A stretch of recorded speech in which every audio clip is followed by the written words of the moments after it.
finally I had the truck washed. It was getting really dirty. And I cleaned up the Alcoas.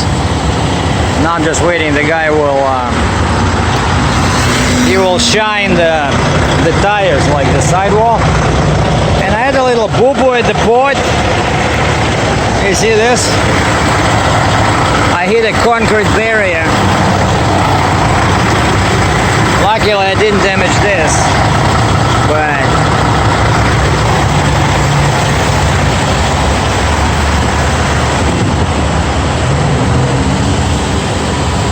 and they washed the deck, so everything is good.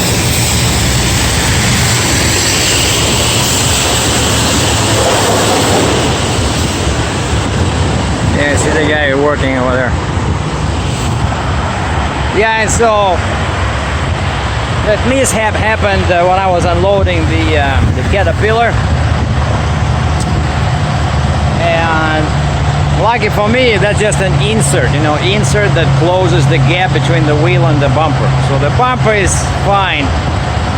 I just need to get that insert and replace it. And I just did some shopping, bought some tops, more about it later. And now I'm going to Kenworth because the valve kept whistling again. And I figured I get moisture, so I don't know why my air dryer is not keeping the moisture out of the system.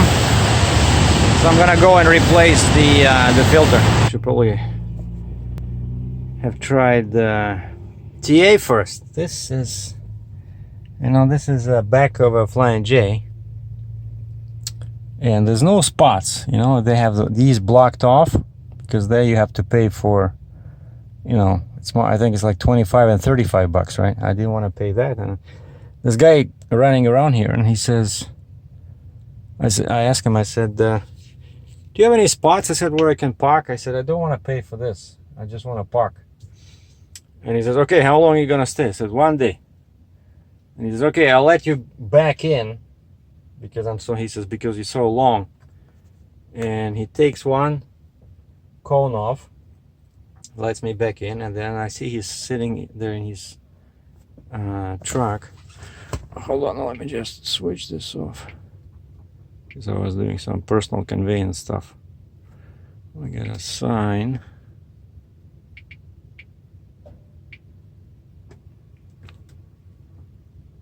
And that's it.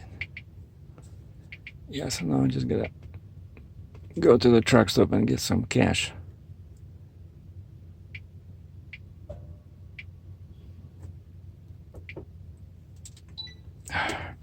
Yeah, he gave me this. This is my receipt, $10, you see?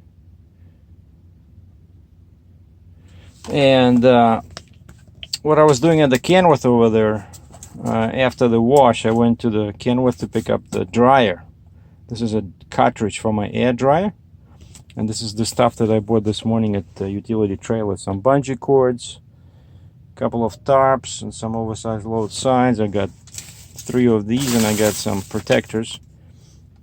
And wanted to get the I wanted to get blankets, but the guy had no blankets because, you know, you cannot just put tarp on sharp metal edges, right? Because these are expensive tarps. And I wanted to ask the guy at Kenworth how much is that panel for the bumper. He could not find it on his computer, you know. Didn't even know what I was talking about. He asked me to show him on the picture. I said the insert between the front wheel and the bumper. Like, what else can that mean? What insert? I said that plastic part on the picture behind you. Can you show me? So I had to walk behind the counter, point him to that picture of that plastic side of the bumper, right? Because it's not part of the bumper. I know it's bolted towards the bottom of the hood. And the guy, and I gave him my VIN and everything. Oh, that's probably specific to that model. Right, I don't care. Just I was trying to find out the price and what color is it when it's like non-painted. What color is it? Because maybe I'm lucky and it's already black. You know, then I don't have to pay for painting. I can just take the old one out, put the new one in, and then I can fix the bumper because it's slightly bent. I can fix the bumper later. But the guy couldn't find it on his computer. I said, well, I was standing there in line like half an hour because they were closed during the day until 1 o'clock for inventory. And so I said, that's it. Okay, just give me the cartridge, like 15 bucks or something, and I'm gonna replace it if my thing keeps whistling, that valve. And I'm gonna end this video with this little clip that I made up for Aberfoyle shop in Canada. These are the guys that installed this equalizer valve, and he couldn't understand what I was talking about when it was whistling. And this time it started whistling again. It was much lower because I was not loaded, so there was less pressure. But in this clip you will see what I'm talking about, and I'm explaining to this guy Phil.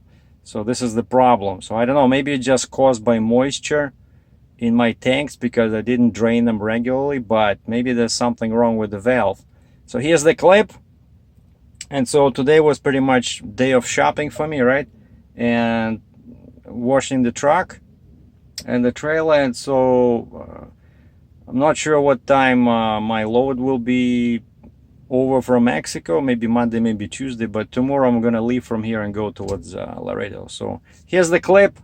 This is the whistle. This is the problem I've been dealing with recently, but it seems to go away when I fully drain all tanks overnight, like fully to zero. So thanks for watching. So that's the noise. You can hear the noise, and I'm losing air pressure. And I'm in Texas, so there was no rain, and I drained the tanks. So I'm pretty sure there's no moisture inside the tanks. I thought at first that was what was causing it, and I still show I'm empty now. For some reason I always show pressure on the pusher, like the pressure is the same, especially when I'm loaded and the pusher is not used. It still shows pressure on the pusher even when it's up. So I think maybe it's not connected properly. But you see, I'm losing air, especially now I'm not driving. So you see it cuts off, and as soon as it cuts off, I start losing air.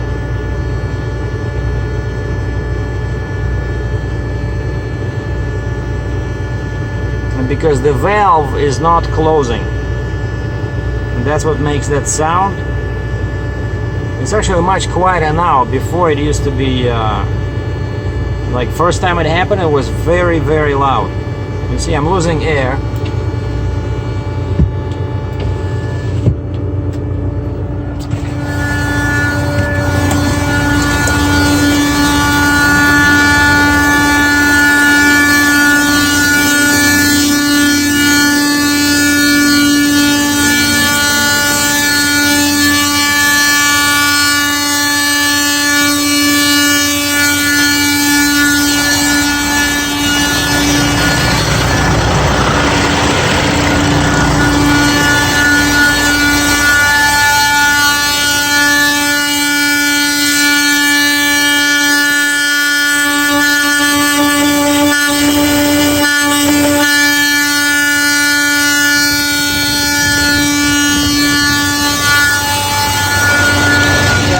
The air is coming from the bottom, and that's what's causing this sound.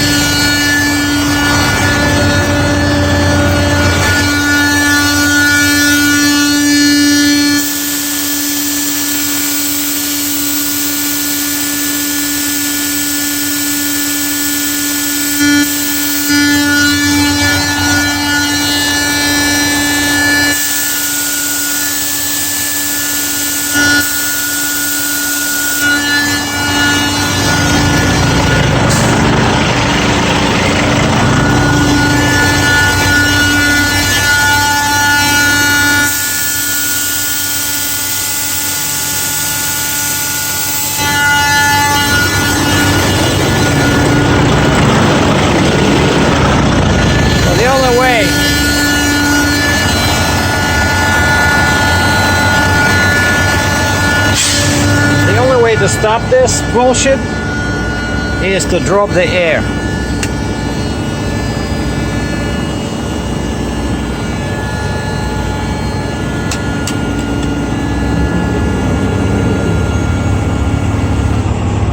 You see?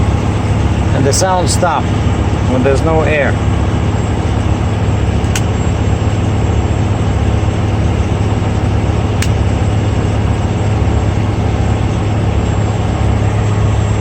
And the pressure is down, right? And then I can fill it up. And it's not gonna come on unless I hit a bump. See, now it's quiet, so it's holding. But as soon as I start driving, so now I'm gonna stop. That's what was happening last time. I don't know, it's pretty hot right now. It's 42 degrees. Right, the last time it happened, it was also in Texas. See, so now the air cut off. And so now it's not losing air. The sound disappeared.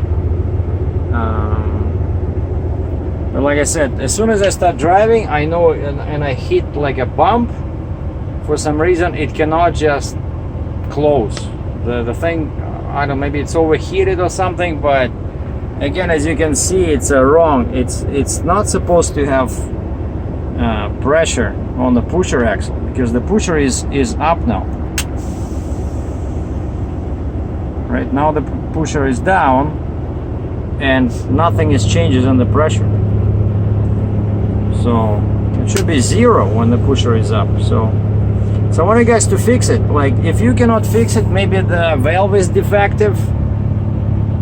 Maybe you can put in a different valve, but I don't know. Like, I cannot drive like this because it's affecting my fuel mileage, right? Because the compressor is on all the time pretty much. As soon as it cuts off, 10 seconds, it starts going again. So that kills my fuel mileage.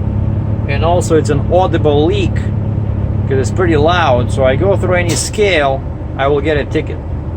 So I cannot drive like this. So let's try a different valve. If that one causes the same issue, then I just want you guys to return everything back to the way it was. Just connect everything, disconnect this valve, and give me back the separate adjuster where I adjust the pressure on this knob over here. Right? Because I never had this issue before. And then when I had that knob, the pusher always showed 0 when it was not deployed. But something is screwed up now, you know? I don't know. So this is Phil, this is for you.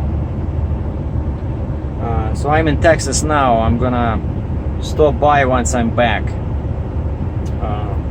Thank you.